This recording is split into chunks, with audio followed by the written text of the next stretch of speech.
Right. Well, thank you very much, everybody, for joining us today for our financial wellness session. I'm very pleased to introduce our guest speaker in just a moment. But first, I want to let you know that if you have any questions, if you're watching this live, if you have any questions during the session, please do post them to the questions section of the GoToWebinar. We'll do our best to get those answered for you either during the session or at the end. I'm putting a link in the chat right now. For future events, please consult our webpage, and at the end of the session, I'll post a link for a contact if you want to be able to contact anybody with the library. And without further ado, I'm going to introduce our guest speaker, Lori Nadglowski with Laurel Wealth Management, Financial Health Wealth, right? And she's going to do 3 sessions with us, and the first one is today. So without further ado, Lori, the floor is yours. Great, thank you. Good afternoon, everyone. It's nice to be here, and I want to thank the library for allowing me to do this 3-part series on financial wellness. My name is Lori Nadglowski. I'm a certified financial professional with Laurel Wealth Management. Today I'm going to talk to you a little bit about financial wellness in this 3-part series over the next 3 weeks on Thursdays at noon. This one is part 1, and I'm going to start with identifying where you are today. Part 2 is budgeting when cash flows may not be certain. And then part 3 is financial wellness in the recovery session. What do we do after we get through all of this and we have a little more security, and how do we have a path to financial wellness really for life? So I don't have a lot of time today, so I want to go ahead and get started. Feel free to ask any questions in the chat. I'll have us save some time at the end so we can answer some questions. And I'll also provide my contact information. If you do have anything else that you think of later, feel free to email me or give me a call, and I'll be happy to help. So let's start with part 1 on financial wellness. When I work with clients, it's really no different between now and previously. There's really 4 parts that are involved in financial wellness, and I'll click through these. Your keys to financial wellness are going to be about cash flow. Do you have enough money? If you don't have enough money, how do we improve it? We want to protect what you have, what's important to you, and that's going to be in terms of your income, life. It could be your home in terms of homeowners insurance. What kind of insurance do you have? Are you protecting all of those assets that you accumulated over time? And that's still important now. That's health insurance. And so there's several different things that go into it. Save and grow. Are you setting money aside for short and long-term goals? And then retirement. How do you turn your savings into your retirement income? So those are really the 4 foundational points of the keys to financial wellness.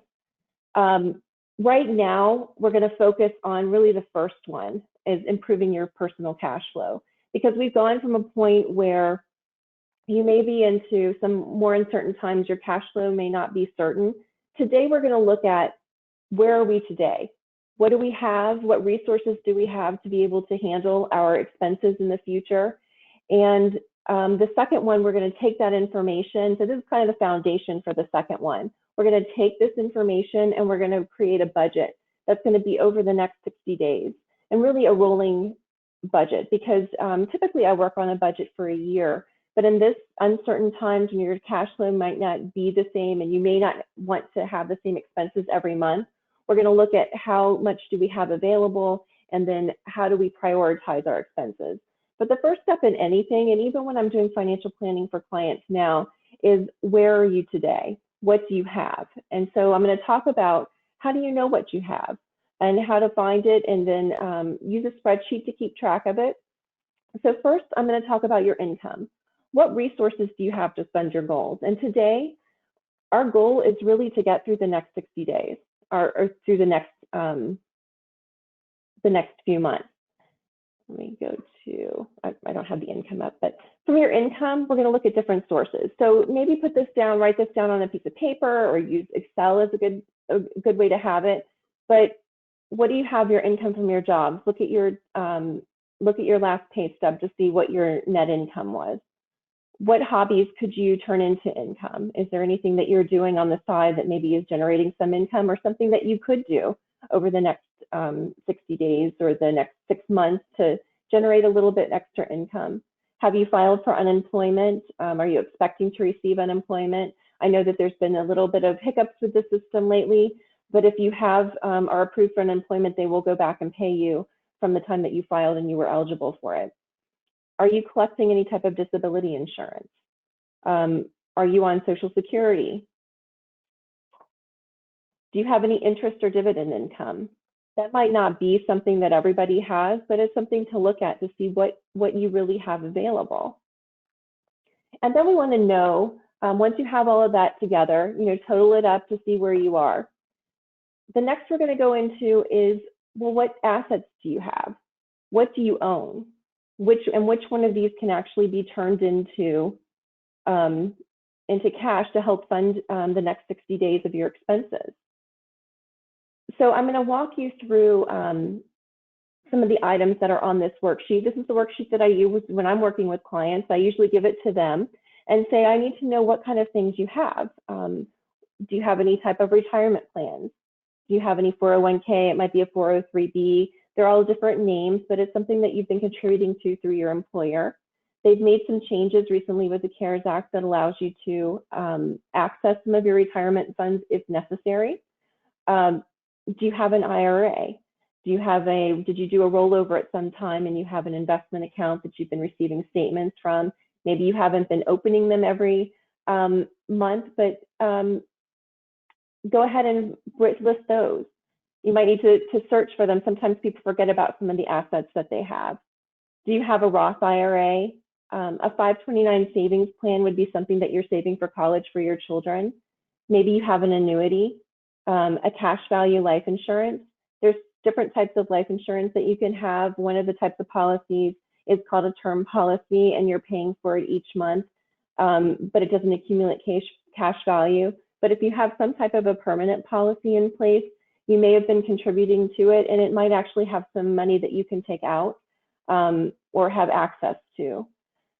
And there's also some types of taxable accounts, like, do you have a checking account? How much money is in your checking account?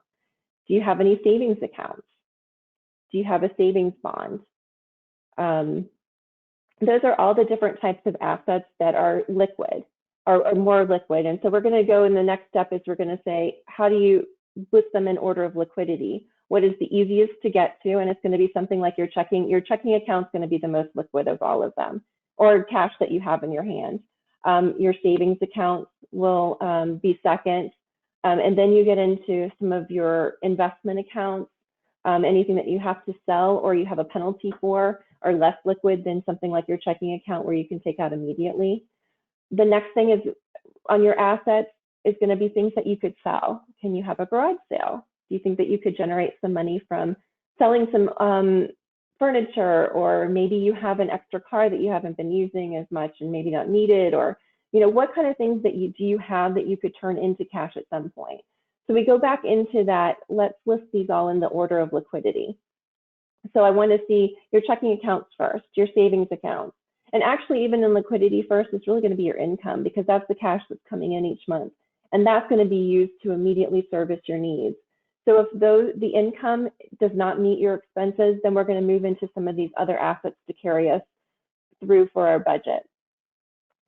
So we want to look at your checking account, savings account, money market accounts as the most liquid. Then we're going to go into the less liquid, which are going to be your retirement plan accounts, because those you're going to have to request. It's going to take some time to be able to get to them. Your IRAs, you might have to sell a security to be able to access the funds in them.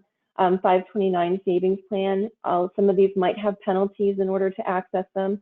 So you also want to understand with the assets that you own, what does it take to be able to get the money? For your retirement plans, something like your 401k or your 403b that is actually held at your job, they did make some changes. The plan had to make some changes also in order for you to access it under the CARES Act. They've made a rule where you can take out $100,000 per person out of your 401k prior to age 59 and a half without penalty. the rule right now is in place is if you take any money out of your account before 59.5, you have to pay a 10% penalty, and it's added to your income, and so you'll have to pay ordinary income taxes on it. For this year, anything that was taken in 2020, and that goes all the way back to January 1st, if you take up to $100,000 out, they will waive the 10% penalty, and they will also give you 3 years either to pay the money back into an IRA or to pay the taxes if you're not able to pay it back. So that does give you a little bit of access, but that's not necessarily the route you might want to take. But those might be available, but you need to contact your employer to see what it takes to be able to get the money. Usually you can't call and get the money the same day or the next week. It might take a couple weeks. You're probably going to have to fill out some forms and have them returned to your human resources department, and then you'll have to request the money and have it sent over. So part of the access to your assets is not just how fast you can turn them into cash, but how long does it take to access them, because they may not be as easy as just making a withdrawal like you would from your checking account. So then I want to move into, so we know now what we have, what is our position right now in terms of what we own and what resources we're going to have. The next one is going to be, well, what are your expenses? And so this is the form that I use when I'm working with clients on collecting their expenses, because everyone has a budget. It doesn't matter what you make. You may not know what your budget is, but we're all living within our means. And if we exceed what our income is, then we're going into either an asset, or we're going like your checking account, or you're pulling money out of savings, or we're going into debt to be able to meet it. So there is a budget that's sitting out there. You may just not know what all the pieces of your budget are. So this is how you can go through and start working on the budget. So I need to know your home expenses. Do you have a mortgage? If you do, if you have a first, a second mortgage, a home equity line, what are the terms of the mortgage? What date is it due on? How much is the mortgage? And also for mortgages, who your servicer is. The CARES Act did add some provisions for for mortgages that may allow you to, if you have a federally backed loan, it could allow you to go into forbearance, which means that you can stop making payments. It doesn't mean that you don't owe the money any longer. It just means that they're not going to penalize you for not making the payments. If you don't have a federally backed loan, you'd have to contact your servicer to see what options you have in terms of if they will allow you to go into skip a payment or go into forbearance. The next part is, if I do go into forbearance, or if I do skip a payment, what happens?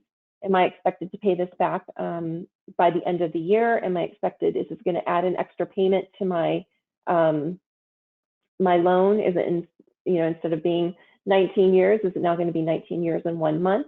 So we want to know not only with the debt, if this is something that we need to skip or we need to make an adjustment to, what are our lenders allowing us to do, and what is the consequences of us doing it?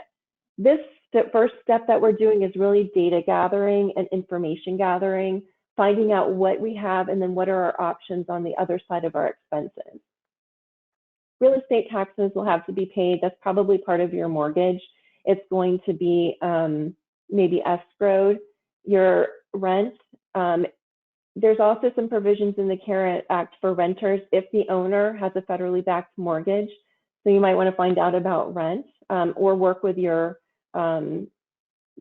landlord to find out what options they'll give you. Homeowners insurance, that's something that's important to make sure you're paying if you're not being escrowed for it, because your lender could put you into a penalty where they force place insurance on you, and it's going to end up putting you in a worse position than you were if you paid it. Homeowners association fees, those are important to pay. Your electricity, your gas, your oil, any type of trash pickup, water, sewer. I think most of ours are included with our tax bill. The internet is probably going to be important for you if you're working from home. And then on your vehicle expense, any type of loan or lease payments, your insurance, it's never a good idea to drop any type of insurance. that could end up costing you greatly in the end if something happens and you're not fully insured.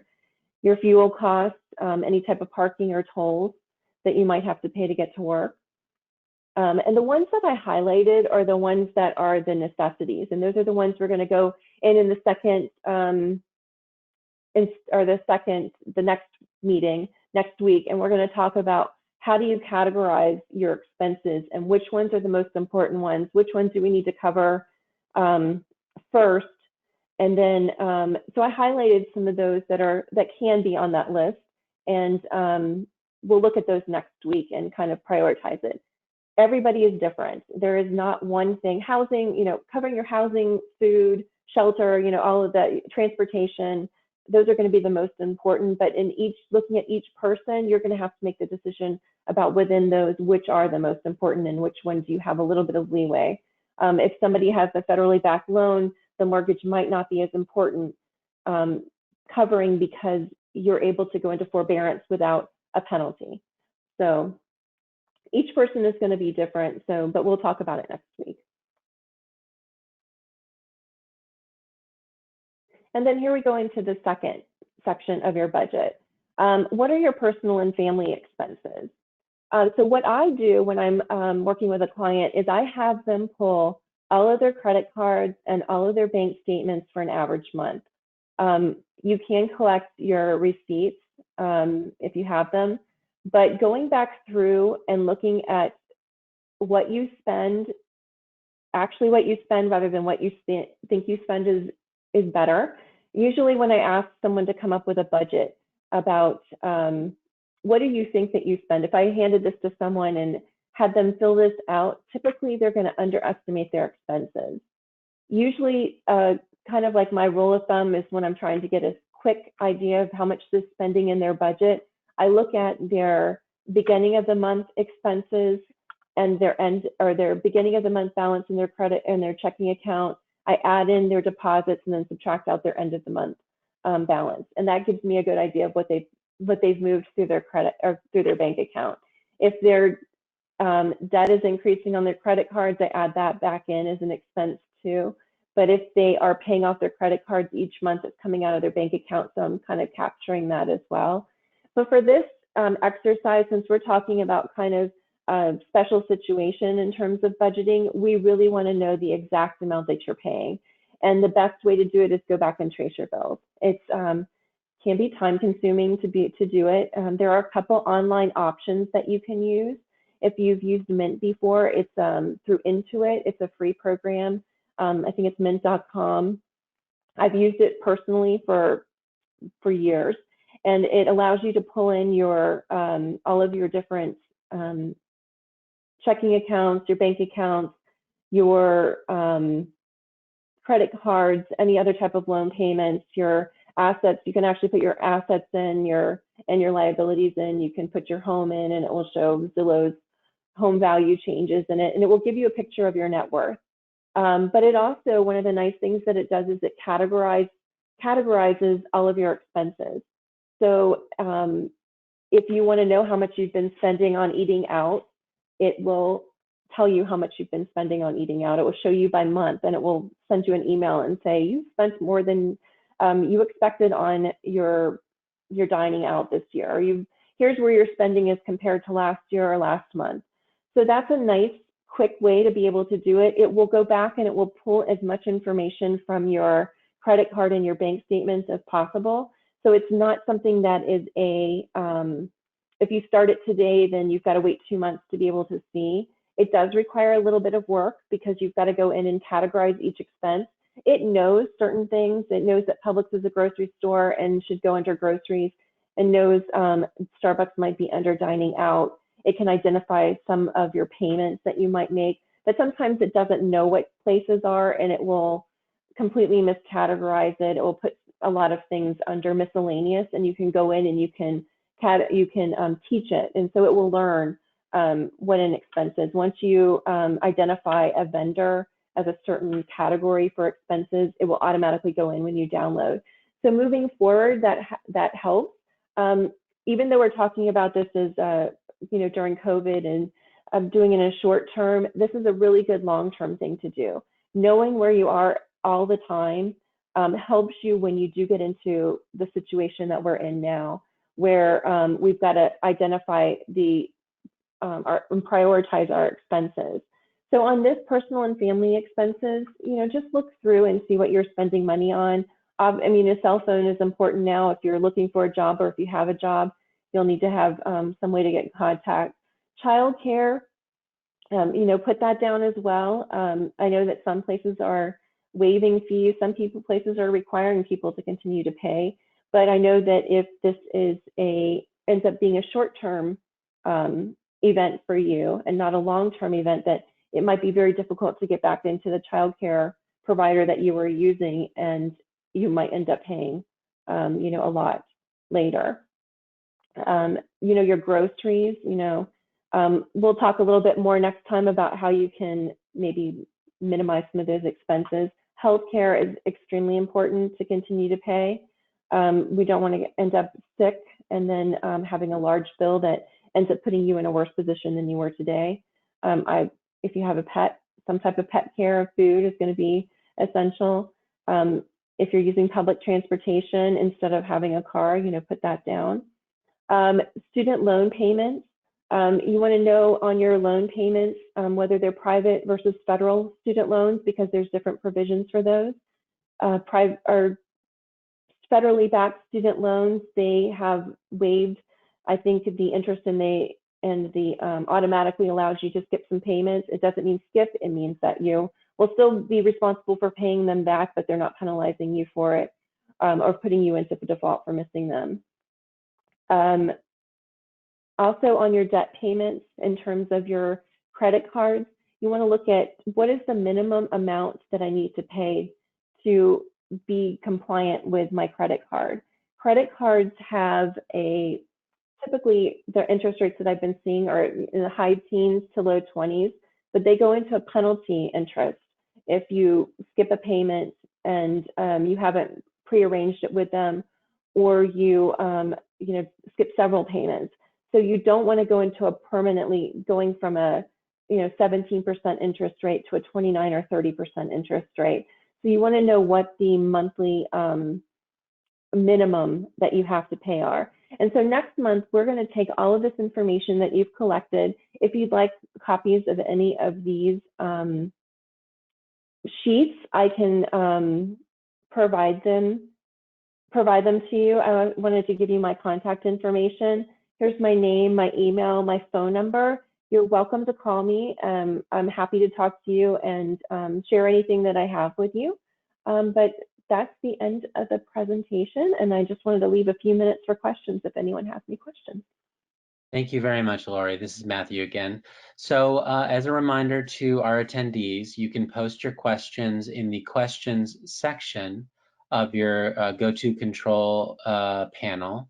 And so while we're waiting for that, in addition to Lori's contact information, I will quickly let you know or remind you that the library has, in addition to Lori's upcoming sessions, we have other live classes coming up where you can do question and answer. And we also have contact information where you can get in contact with us about getting a library card and check out some of our financial resources that we have online, as well as speak or chat with a librarian. I'm going to go ahead and put that link in the chat right now. It's just hcplc.org. hcplc.org is the main website, and then /about/contact to get in contact with us. Lori, if you want to send those documents to us as well, we can have them available to anybody who attends these sessions. And let me go ahead and take a look over here. So we had, there was one question about student loans and how that, I guess, how that works when it comes to delaying payments or delaying interest or anything like that. I think you covered that a little bit, but could you go over the student loans one more time? Right, that was part of the CARES Act, and I believe it's through September 30th that they are essentially putting them into forbearance, which means that they are not having payments, or they don't have interest. I believe interest isn't accruing. You would check with your servicer to see. There's a difference between a federal loan and a private loan. So first thing you need to know is whether you have a federal student loan or if you have a private loan. Because if you have a private loan, the rules do not apply to them. Those are only federally backed student loans. So I would contact your servicer if you're not sure and find out which type of loan that you have, and then confirm that it's in forbearance and that you don't have to make the payments. You're going to have to make them eventually. So if this is one thing that you need to put away, kind of put to the side, I would make a plan on how to get caught back up again. And it's also, if you're under the student loan forgiveness program, they will count those as payments towards student loan forgiveness. Okay, great. Thank you. While we're waiting to see if there's additional questions, maybe you could talk very briefly about some of the things that you're going to be covering in the next 2 sessions so that people can come and attend those as well. Sure. Okay. In part 2, it's budgeting. So when I work with clients, the first thing I do with them is, what is your budget? And we're going to take the information that you collected from this presentation, and we're going to figure out how to work your budget. And the budget's going to have to be prioritized, because if you don't have enough income to match your expenses, then we're either going to have to pull it from assets or we're going to have to reduce some of your expenses. And as I was talking through it today, there are some things that you might have that option to go into forbearance with, like the student loans or your mortgage. But we need to know if you can do it and then what the consequences of it are. And then in part 3, I'm going to get into the recovery period. Talk about financial wellness overall. How do we get back on track? And once we are back on track, how do we provide for a retirement savings or establishing your financial goals? And what do you have to do to work towards those financial goals? Excellent, thank you. I'm not seeing further questions, but I should let our attendees know that both for this session today as well as future sessions, well, I think we do this anyway, but especially due to the sensitivity of discussing finances in an open forum like this, when we do share your questions with Lori, because this is going out to the public, we will not be sharing names at all. So we may repeat your question to her so that she can answer them, but your name will not be shared, and so your privacy is secured. So that's just something to keep in mind, both for today and for the future. And one thing I wanted to kind of comment on, Lori, that I think is especially useful that you mentioned earlier, is that some of these things some of these things we kind of already know about. Oh yeah, this is something that I have to do, but I guess it's a good reminder that they are very time consuming. That does mean sometimes you have to get on the phone with your providers and the people who are connected to your different accounts, and actually get on a virtual chat with them, or get on the phone with them, or send them an email, and try to just put in the time, because otherwise you won't be able to get the answers that you need. Is that sound correct? Well, I'd also like to say that don't make an assumption about it. Just because you've read in the news that they're waiving, that they're putting mortgages into forbearance, or just like with the student loans, it may not apply to the one that you have. So you need to be able to work with whoever the lender is and find out what they're doing and what they're offering their clients. And then that's going to be able to help you when you go to your budget and you find out that maybe your income and your expenses aren't matching. How do we prioritize which expenses? We know the ones that we really need to, but which ones have some flexibility on and which ones don't. And then once we do that, we're going to look at how do we go through that recovery process and get back on track. That's an excellent point. I really appreciate that. And so I'll remind everybody there's a brief survey after the session today. Please do let us know your feedback. We love to hear from you. That helps us work with the sessions that we've done, as well as plan for future events. And thank you very much, Lori Nadglowski with Laurel Wealth Management. I said it right that time. Yes, you did. And we'll look forward to your next session next week. Thank you very much, and have a great day, everybody. You too. Thank you for having me.